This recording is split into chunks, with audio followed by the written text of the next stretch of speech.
Quem venceu o debate entre Donald Trump e Kamala Harris, que aconteceu ontem à noite aqui nos Estados Unidos? Como isso impacta as eleições americanas e como estão essas eleições? Existe um favorito, claro? Essas e outras questões nós vamos falar nesse vídeo. Meu nome é Leandro Ruschel, comentando a situação política dos Estados Unidos direto de Miami. Bom, tivemos ontem o debate, o primeiro e talvez o único, entre Donald Trump e Kamala Harris. No debate anterior, que aconteceu na CNN, esse último debate foi na ABC, nós tivemos basicamente o fim da candidatura de Biden, porque ali ficou evidente que ele não tem condição, mental alguma para até mesmo seguir como presidente, quanto mais vencer uma eleição. Qual era a expectativa desse debate? Notoriamente, a Kamala Harris tem muita dificuldade em falar para a imprensa, falar fora do script, falar fora de um teleprompter. Então a expectativa era que haveria aí algum momento estilo Joe Biden, guardada as devidas proporções, durante esse debate. E isso não aconteceu. Ela apareceu com falas muito bem treinadas, para os assuntos que foram abordados. Nós tivemos, obviamente, os moderadores adotando uma postura totalmente favorável a Kamala Harris e de contrariedade, de oposição a Donald Trump. Então, um viés claro da ABC, que hoje é a emissora mais à esquerda entre as três grandes emissoras, tem a ABC, a NBC e a CBS. Aqui nos Estados Unidos são as três Globos que existem. As três têm um viés de esquerda, mas a ABC tem se manifestado mais ainda à esquerda do espectro político. Isso ficou claro no debate. Tanto é que estão brincando que era um debate de 3 contra 1 e não de um candidato contra o outro. O formato do debate também beneficia a Harris porque não há perguntas de um candidato para o outro.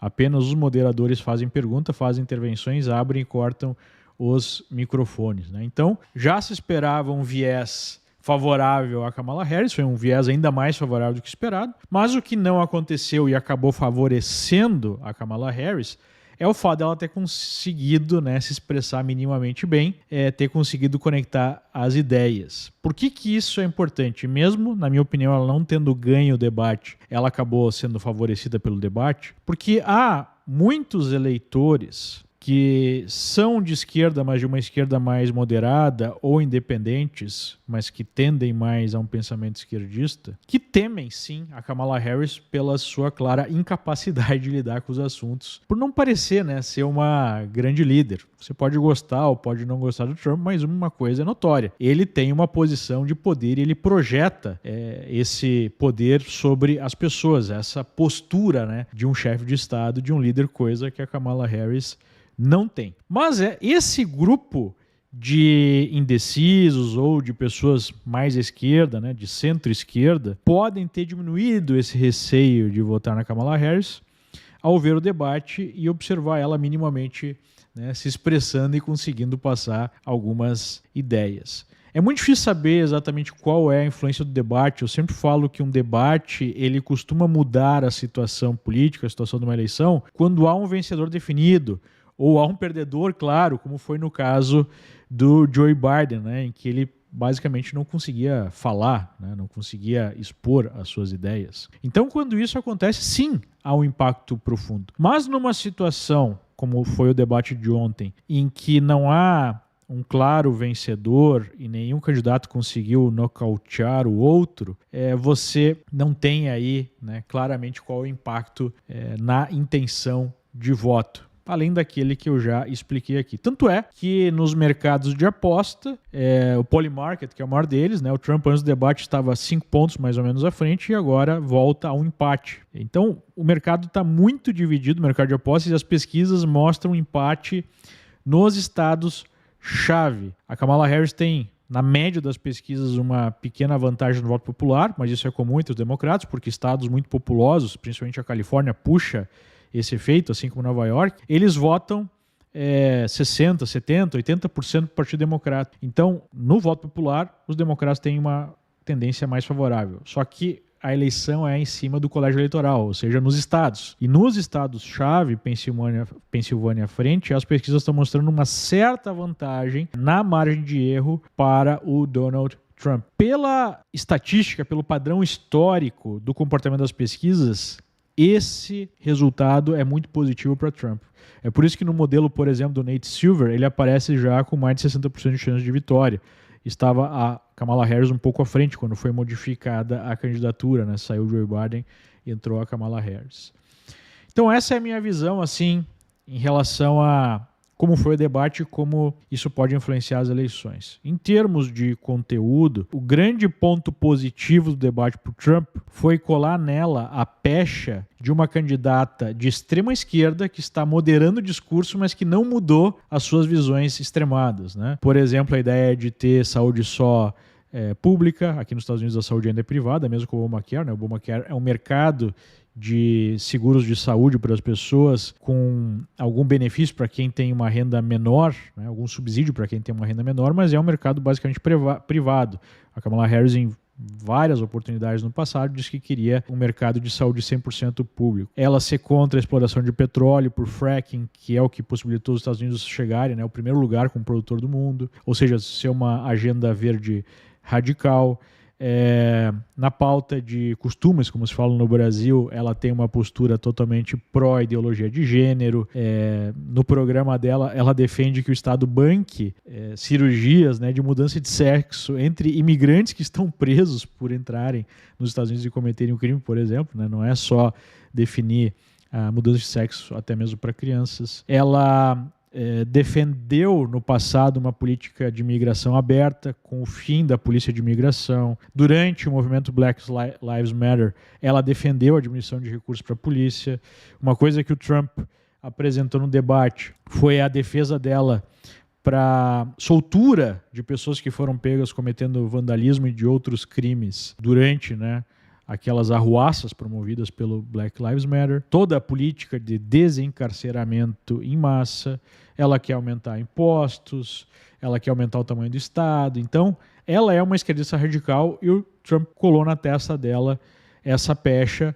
E agora, algumas coisas, ela diz, não é bem assim, vamos continuar o fracking, né? Não quero aumentar tanto assim imposto. Enfim, ela foi voltando para trás em alguns pontos, mas ao mesmo tempo ela diz que mantém os mesmos valores. Ou seja, ela quer enganar o público para ganhar uma eleição, como quase todo comunista faz. Inclusive, chamou a minha atenção que o Trump chamou ela de marxista, dizendo que o pai dela era um professor marxista, que ela é marxista, e ela não negou isso. Em outros pontos ela negou, né? Ela negou que tenha defendido a soltura dos presos nos protestos, tem até promovido uma vaquinha, né, para pagar o advogado e a soltura dessas pessoas, e ela disse que não, mas de fato promoveu.